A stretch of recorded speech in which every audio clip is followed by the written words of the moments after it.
Sorry we could not make it. Things came up, my mom said after missing my son's birthday. 2 days later, I got a charge for $7,900. VIP executive box at NFL game. 3 seats. I reversed it, paused the joint card, and sent. Expect contact from my attorney. 5 minutes later, my dad called 14 times in a row. My sister's last text read, "We are outside in the rain." I smiled and replied, "Sorry we could not make it. Things came up," my mom texted. That was her excuse for missing my son's 8th birthday. No call, no video message for him. Not even a cheap card in the mail. Just a casual text, as if she had forgotten a coffee date, not her own grandson's special day. I stared at my phone, my fingers tightening around it until my knuckles turned white. My boy had spent the whole morning looking out the window, waiting for Grandma and Grandpa to pull up. I'd even baked extra cupcakes, thinking maybe my dad would want to take a few home. But instead, I got that 7-word text. I forced myself to smile in front of my son, telling him they must have been busy, but inside, something in me cracked. This wasn't the first time they'd let us down, but it was the first time I felt a deep, ugly certainty. We didn't matter to them unless they needed something. 2 days later, my phone buzzed again, not with a call, not with an apology, but with a bank notification. A $7,900 charge. My eyes narrowed at the description. VIP executive box at NFL game. 3 seats. And I knew exactly whose fingerprints were on it. We shared a joint credit card for emergencies. Their idea, back when they'd convinced me it would be easier for family to help each other in tough times. Except the emergencies always seemed to involve their comfort, never mine. I didn't hesitate. I called the bank, reversed the charge, paused the card entirely, and sent one text. Expect contact from my attorney. My attorney, Greg, wasn't just some random name I threw out to scare them. We'd gone to high school together, and after college, he'd built a reputation for handling messy family disputes. Within minutes of sending the text, I fired off an email with screenshots of the charge, a brief timeline of past emergencies, and my parents' exact words over the years about the card being for family use. His reply came 10 minutes later. Got it. This falls under unauthorized use. If you want, I can draft a cease and desist before the weekend. I smiled at my phone. This wasn't just about getting my money back anymore. It was about sending the loudest possible message that I was done covering all their expenses. 5 minutes later, my phone started buzzing like it had caught fire. 14 missed calls from my dad in under 10 minutes. He never called that much unless he was in trouble. Then, the cherry on top, a frantic message from my sister. "We are outside in the rain." I read it twice, let it sink in, and felt a slow, satisfied smile spread across my face. My thumbs hovered over the screen before I typed my reply. I guess I should back up. Because if I just tell you they ran up a $7,900 charge for an NFL VIP box, you might think this was some random one-time thing. It wasn't. It was the culmination of years of entitlement, manipulation, and family helps family speeches that somehow always ended with my bank account being lighter. My parents weren't born poor. They had stable jobs, a decent house, and a retirement fund that could have kept them comfortable.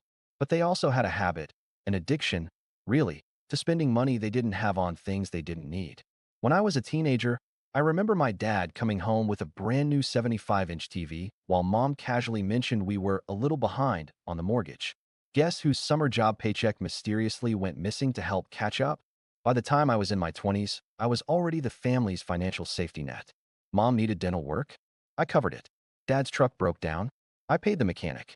My sister, the eternal damsel in distress, needed rent after her roommate bailed. Of course she came to me. And because I didn't want to see them struggle, because I was raised to believe good kids take care of their parents, I never said no. And every single time, they acted like it was temporary, like they'd pay me back as soon as things stabilize. Spoiler, they never did. The joint credit card came about 3 years ago. Mom pitched it as just for emergencies, a way for me to help them instantly if something came up. I agreed, thinking maybe it would save us from the endless awkward calls. What it actually did was give them a direct pipeline to my money. It started small. $180 here for groceries, $250 there for medications. Then it escalated. New patio furniture, a weekend getaway just to relax, a surprise birthday dinner for my sister with a $900 tab that they swore was for the whole family, even though I wasn't invited. I told myself I'd address it, but every time I tried, Dad would get defensive, Mom would get teary-eyed, and my sister would jump in with her favorite line. We're family. Money comes and goes, but family is forever. Yeah, easy to say when it's not your money going. Then came my son's birthday. I kept my expectations low. Maybe they'd bring a small gift. Maybe they'd just show up and have some cake. But not even showing up? Not even calling him? That stung. He asked me 3 times if they were still coming, and I had to keep lying to his face. 2 days later, that NFL charge popped up. $7,900. 3 seats.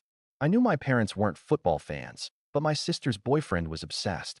The picture formed in my head instantly. Dad, Mom, and my sister's boyfriend in some luxury box, eating shrimp cocktails and sipping overpriced drinks while my kid was still asking why grandma didn't come to his party.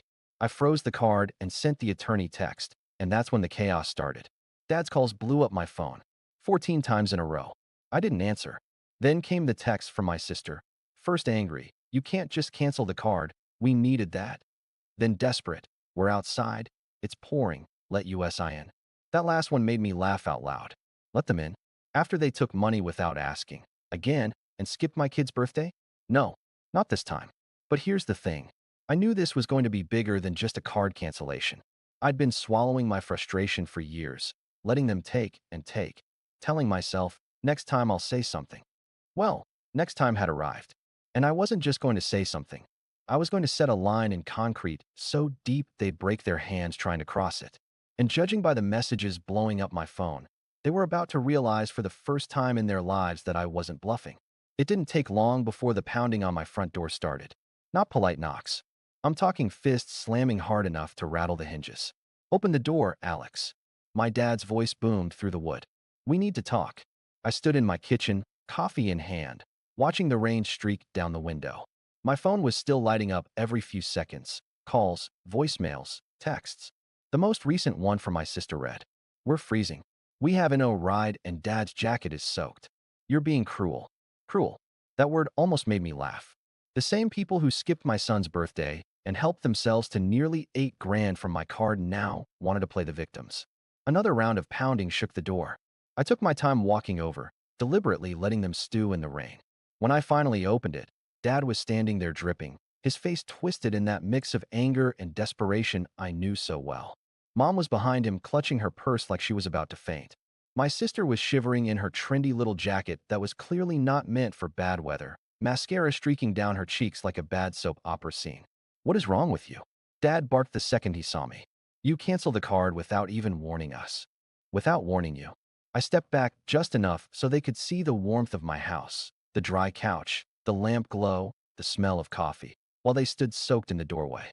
You mean the card you just used to blow $7,900 at an NFL game? That card.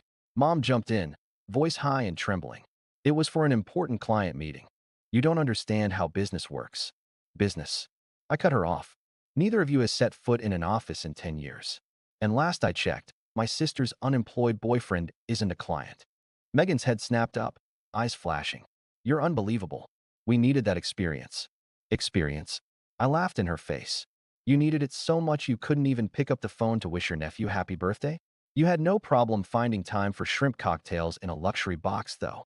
Dad stepped forward, his wet shoes leaving muddy prints on my doormat.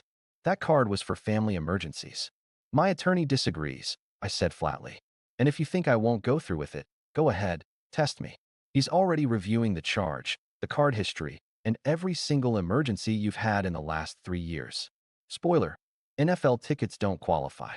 Dad's eyes narrowed. An attorney? Against your own parents? Against anyone who misused our joint account, I said.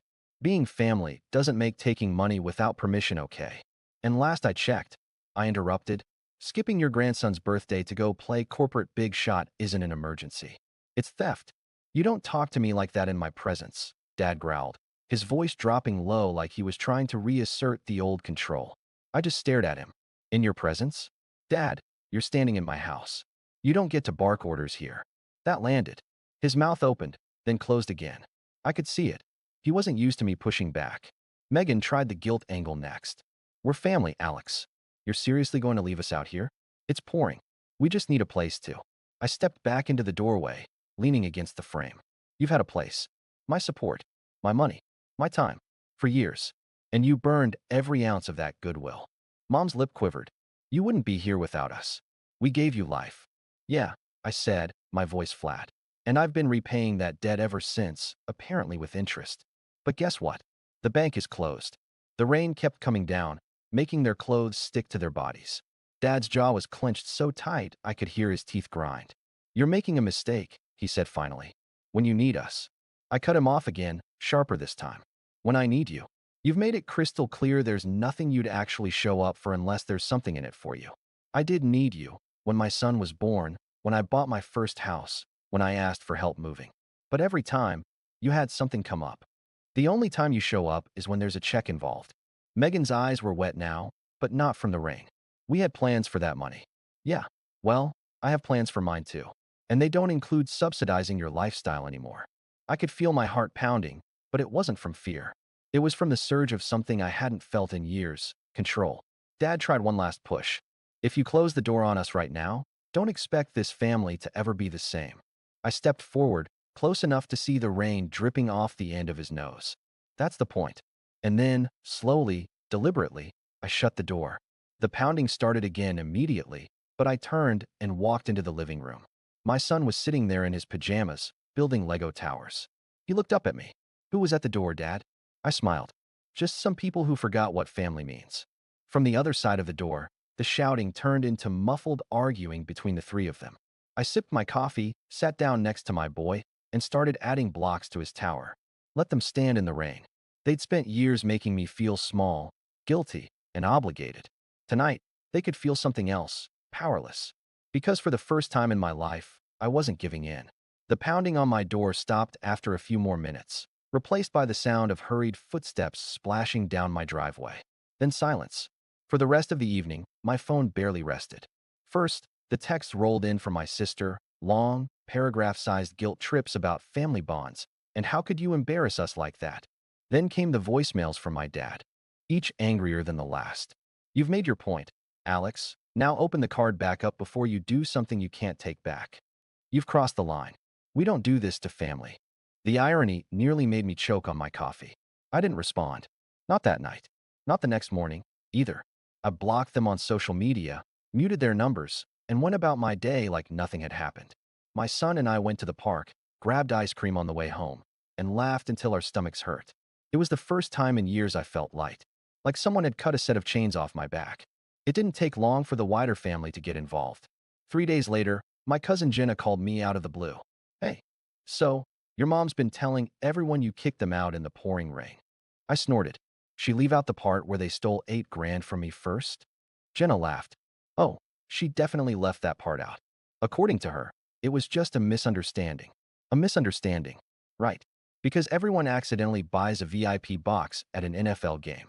The story spread fast. Half my relatives were blowing up my phone with messages ranging from "we need to talk" to "don't let pride ruin family ties."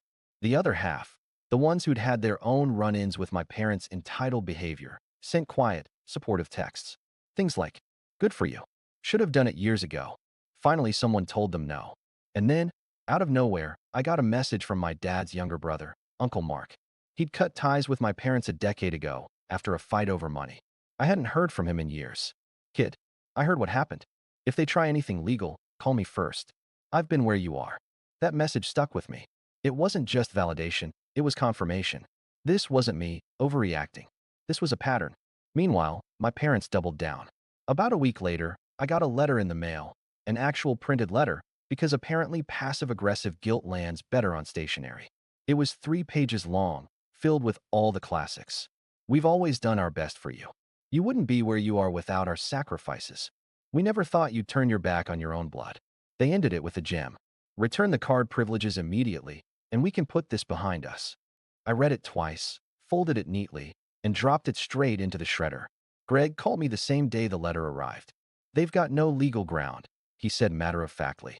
"If they push, we'll counter with a claim for damages." And yes, emotional distress counts. I hadn't even considered that last part. Damages. For years of financial exploitation. For the countless times I'd bitten my tongue instead of calling them out. The idea that there could be an actual legal price tag on their behavior was strangely satisfying. The fallout wasn't just with them. My sister, who'd always been the golden child, apparently started facing some awkward questions from her friends once word got out about the NFL box seats. She sent me a single, venom-filled text. You've ruined my reputation. I hope you're happy. I didn't bother replying. If the truth ruined her reputation, that was her problem. Here's the funny part, though. Once the noise died down, once I stopped being the family punching bag and the one always covering their bills, my life changed in ways I didn't expect. The first month after cutting them off, I had money left over at the end of the month. Actual savings. I paid off a chunk of my credit card debt, started putting more into my son's college fund, and even booked us a weekend trip to the coast, something I'd been too broke to do for years because apparently I'd been funding everyone else's vacations instead. But it wasn't just the money. It was the peace. My phone didn't light up with constant demands. I didn't have to brace myself for guilt-tripping calls. I started sleeping better. My mornings felt calmer. Even my son noticed. One night at dinner, he said, "You're smiling more, Dad." And that hit me harder than anything. Of course, they didn't stay quiet forever. 2 months after the NFL incident, I ran into my parents at the grocery store. I'd half expected some kind of dramatic confrontation, but instead, they froze like deer in headlights. Mom gave me this tiny, brittle smile and said, "Alex." Dad muttered something under his breath and turned away. I walked right past them. No shouting, no scene, just silence. Because the truth is, I didn't need to explain myself anymore. I'd already said everything that needed to be said when I shut that door in their faces. And as I loaded my groceries into the car, I realized something. They'd expected me to cave. They'd expected me to eventually make peace on their terms, like I always had. But this time, there was no going back. I wasn't just done lending them money. I was done letting them rent space in my head. The day I cut them off, I thought I was starting a war. Turns out, I was ending one. It's been 6 months since that night in the rain. 6 months since I shut the door on my parents and sister and, in doing so, shut the door on years of guilt, obligation, and quiet resentment. I used to think family was a debt I could never finish paying off. That no matter how old I got or how much I did, I owed them more. I'd tell myself, it's just money, I'll make more. Or, it's just time, I can spare it. But here's the thing. When you give people unlimited access to your time, money, and mental energy, they'll take every last drop and still come back thirsty. And for years, I let them. When my son was born, I swore I'd break the cycle. I wanted him to grow up feeling loved and supported without strings attached, not treated like a walking credit card or a disappointment in human form. But I didn't realize until this year that the only way to break that cycle was to cut off the people who created it in the first place. The silence after cutting them off felt strange at first. No constant buzzing phone. No emergency requests, thinly disguised as favors. No subtle digs about how I should be more like your sister, or remember who helped you get started. Just quiet. And in that quiet, I started noticing things I'd ignored for years. The way my coffee actually stayed hot in the mornings because I wasn't answering some drama-filled call. The way my weekends felt longer without the shadow of family obligations looming over them. Even the way my house felt different, lighter, calmer, like the air itself wasn't weighed down by tension. I started building things, not just savings, but a life that felt like mine. We went on that weekend trip to the coast, then another to the mountains. I replaced my decade-old couch without wondering if it would be selfish to spend on myself. My son and I signed up for a weekend cooking class, and now Friday nights are homemade pizza nights, just us in the kitchen making a glorious mess. We've also started little traditions, movie marathons on rainy days, early morning fishing trips in summer, bike rides to the diner on Sundays. It's not about spending big, it's about being present. And every time I watch my son's eyes light up during those moments, I know I've finally started giving him the version of family I never had. Do they still try? Oh, absolutely. The most recent attempt came via my mom, who left a voicemail saying, "Your father's not doing well. He needs his family around him." I called Uncle Mark to check. Dad's fine. Not a hospital in sight. Just another ploy. Another performance for an audience they don't have anymore. The old me might have fallen for it. The new me? I deleted the message and went back to helping my son with his Lego set. Here's the thing nobody tells you. When you finally enforce boundaries, people don't just resist, they rewrite history.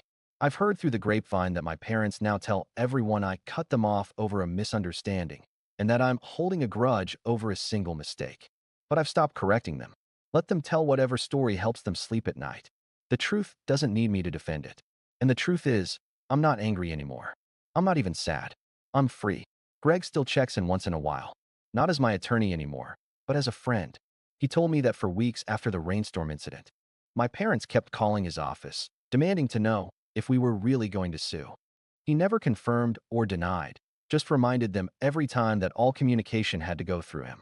They hated that, which, frankly, made me love it even more. Now, the only person who ever calls me about family finances is Greg, and trust me, his hourly rate is one bill my parents will never see. Last week, we were at the park when my son asked, out of nowhere, "Dad, why don't Grandma and Grandpa come over anymore?" I took a deep breath, trying to figure out how to explain it in a way he'd understand. Sometimes, I told him, people make choices that hurt others. And if they don't want to change, you have to protect yourself. It doesn't mean you don't care about them. It just means you care about yourself too. He thought about it for a moment, then nodded. Like when I stopped playing with Tommy because he kept taking my toys. Exactly. Out of the mouths of kids. That conversation stayed with me. Because in that moment, I realized I hadn't just changed my life. I was teaching my son that love without respect isn't really love at all. And maybe that lesson would spare him years of the kind of emotional gymnastics I grew up performing. I don't know if my parents and sister will ever understand why I did what I did. Maybe they'll paint me as the villain forever. That's fine. I'm not living for their approval anymore. Because the truth is, I don't regret a thing. If anything, I wish I'd done it sooner. The night I closed that door, I thought I was ending something. But really, I was starting something new. A life where I'm not afraid to say no. A life where my son grows up knowing love doesn't mean endless sacrifice. A life where the people at my table are there because they care about me, not my wallet. And that, to me, is worth more than any family that only shows up when there's something to take. So if they ever come back, if they ever stand on my porch again, whether in sunshine or in the pouring rain, they'll find the same thing waiting for them, a locked door and a man who's finally learned how to keep it that way.